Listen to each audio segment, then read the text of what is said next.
When Rapper's Delight exploded in 1979 as a top 40 pop hit, the possibility of a new genre sparked the creation of several labels in the New York metro area. Arguably the foremost of these labels that sprouted in the early 80s is Tommy Boy. By the mid-90s, Tommy Boy was the last one standing from that record label generation, still churning out hitmakers or noteworthy acts such as Naughty by Nature, De La Soul, and House of Pain. By then, Tommy Boy had expanded their tentacles beyond the East Coast. Bay Area group Digital Underground was the first major West Coast acquisition, with their biggest hits, The Humpty Dance and Kiss You Back, under their overlordship. Also from the Bay Area was Paris, a Black Panther-esque wordsmith who created more than a ripple with his The Devil Made Me Do It album. Southern California joined their aforementioned Northern comrades with Dub C and the Mass Circle alumnus Coolio, who became Tommy Boy's most successful signee, even when discounting the #1 smash that was Gangsta's Paradise. So, by 1996, Tommy Boy had a great track record with West Coast acts, and it was about to welcome another Southern Californian act into its stables, Above the Law. Unlike the relatively fresh faces and hearts of DU, Paris, and Coolio when they signed, though, those of Above the Law had been hardened by music industry travails. While at Ruthless Records, headed by NWA alumnus Eazy-E, ATL churned out one strong body of work after the other, peaking with 1994's Uncle Sam's Curse. But their efforts were never rewarded with commercial fortunes. The group was favored in the cassette decks of lowriders, but never registered highly on the Billboard charts or saw a single RIAA plaque. Blame the frequent switch between distributors, former mentor Dr. Dre taking some of their shine, and their creation G-Funk, some marketing misfires, and the inherent inability of Above the Law to discover that sweet spot between undiluted creativity and crossover success. Whatever the case, when Eazy-E died in March 1995, more attention shifted to Bone Thugs-n-Harmony as the marquee act. Eazy's widow, Tamika Woods Wright, continued the task of cutting the label's losses, and ATL came to the end of their contract. The group needed a restart. Older than Ruthless Records by 6 years, Tommy Boy Records had enjoyed a partnership with Warner Brothers Records since 1985.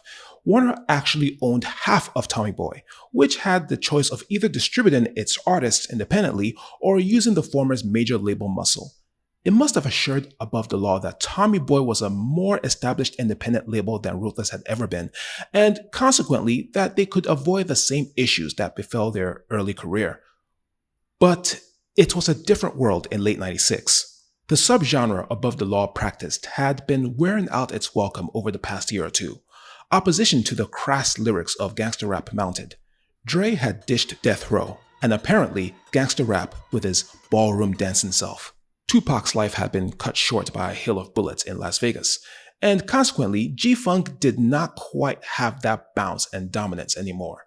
Plus, scarred by a rough ride so far in the 90s, it was yet to be determined whether the trio of Cold 187, aka Big Hutch, KMG, and DJ Chaos still had enough gas left in the tank.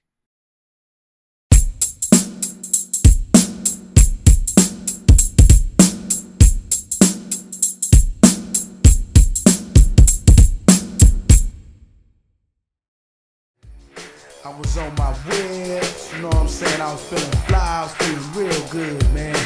I stopped at this light. Somebody pulled up, they looking at my whips. I'm looking at things. 100 Spokes was rather predictable as a first single for Above the Law's fourth album. Talking about lowriders was pretty popular, and it wasn't just on the West Coast. Just a year before, Brooklyn rapper and Juice Crew alumnus Master Ace followed up a surprise number 23 Billboard Hot 100 hit, Born to Roll, with an entire album inspired by customized vehicles that bounced up and down with hydraulic jacks.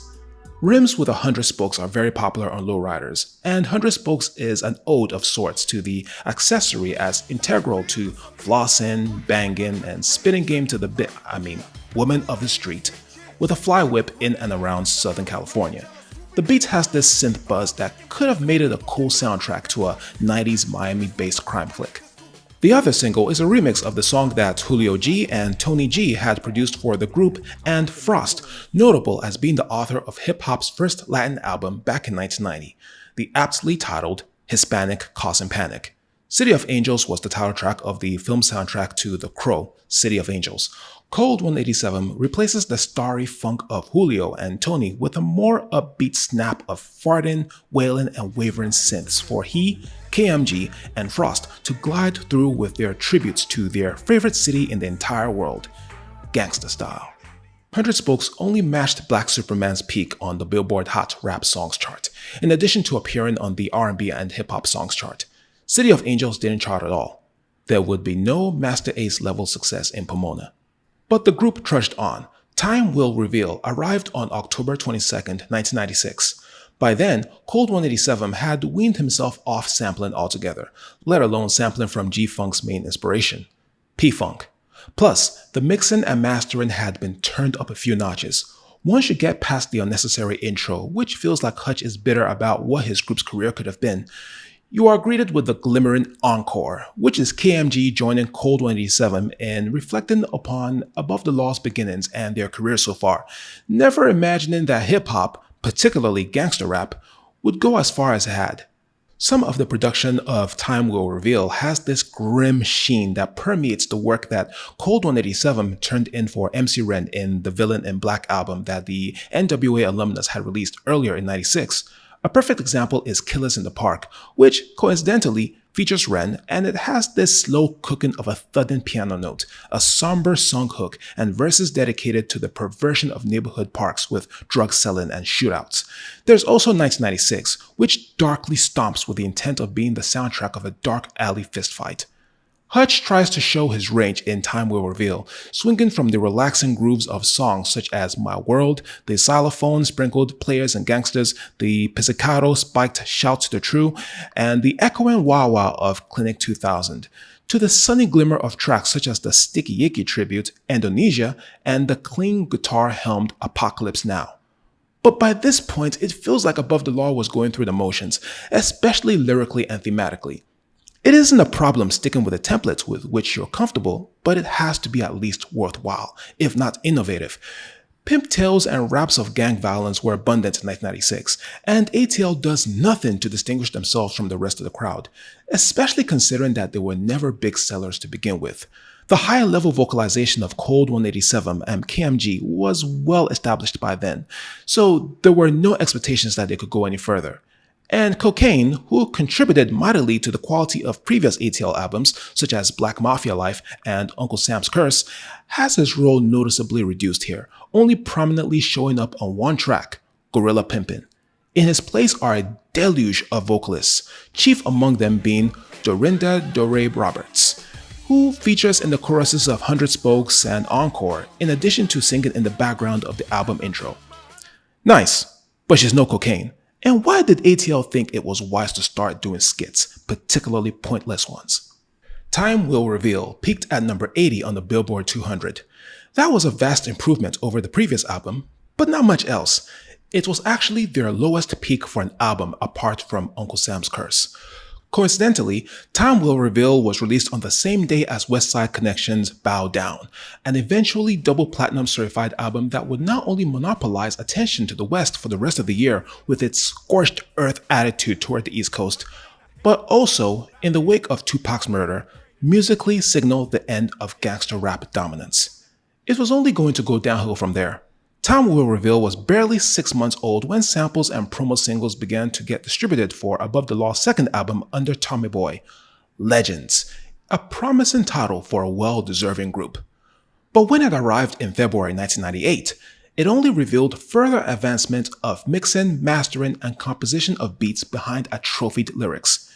In addition, Legends only made it as far as number 142 on the Billboard 200, a huge drop from Time Will Reveal. By the end of the 90s, Tommy Boy was a shell of its former self, and a major label like Warner could no longer afford to be on the hook for a distribution deal that was no longer consistently producing million sellers. The partnership between Tommy Boy and Warner came to an end on March 1st, 2002, with artists under the previous partnership moving to Warner's subsidiary label, Elektra, Warner itself, or the next iteration of Tommy Boy, TBE, Tommy Boy Entertainment.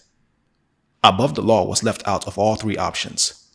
By all accounts, the Tommy Boy era had been a failure. Subsequently, Above the Law went the independent route for the rest of their career, with 2 albums, 1999's Forever, Rich Thug's Book 1, and 2009's long-delayed Sex, Money, and Music for as many record labels. But by this time, barely anyone cared. The output was not as good as earlier efforts, and the world had moved on from the West Coast era of gangsta rap. Their last album, Pomona Love, was assembled from dozens of tracks recorded during the late 2000s to early 2010s, and it arrived in 2024, already invisible even when discounting the height of a diss battle that engulfed hip-hop. By then, Above the Law has ceased to exist, its end marked by the passing of KMG on July 7, 2012, from a heart attack while taking a shower. He was only 43. DJ Gomack, who had left the group in the early 90s, passed away due to prostate cancer on April 2, 2025, at the age of 56. And Gomack's brother, Laylaw, the man who chiefly facilitated ATL's entry into the music business and served as their original mentor, had passed away, also from cancer, 2 years earlier, on January 12, 2023, at the age of 58. It would be delusional for even the most ardent of Above the Law fans to ignore how shortchanged the group had been. For all their critical success, most of which has been garnered retroactively over the past decade or two, it never reflected in sales or chart positions. Time will reveal should have symbolized their last shot at stardom, with a chance to start afresh with a new record label that had a decade and a half's worth of hit-making ability. Instead, the album sealed the end of their remarkable run in the first half of the 90s, with Above the Law hopping on the Tommy Boy train when it was beginning to slow down, and when they were beginning to show signs of wear and tear from aging and a merciless industry. And that leaves Time Will Reveal as the type of album that is best suited as an unspectacular yet serviceable soundtrack to a sunny or starry ride in a customized Chevy Impala, preferably rolling on rims with 100 spokes. Thanks for watching. For those new here, welcome to Rap Perspective. For the Rappleheads, I greatly appreciate your support. Don't forget to like, comment on, and share this video, and make sure you subscribe to the channel. And I encourage everyone to watch, like, comment on, and share other videos on here. See you in the next video.